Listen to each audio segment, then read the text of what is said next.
Alam mo yung pinakamasakit na goodbye sa lahat? Is yung hindi mo pa naririnig, pero nararamdaman mo na. Yung tipong hindi pa lumalabas sa bibig niya, pero alam mong doon na papunta.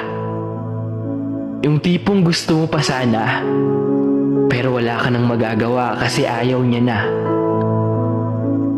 Yung mga bagay na ikinakatakot mo mangyari dati, pero hindi mo kayang pigilan kasi nga, hindi mo hawak yung desisyon niya.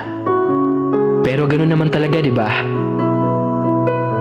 Kahit gaano nyo pa kasaya dati, kung hindi talaga kayo para sa isa't isa, maiiwan ka talagang mag-isa. At wala ka nang magagawa doon. Wala ka nang magagawa kung hindi ang tanggapin. Tanggapin na wala na. Tanggapin na matatapos na.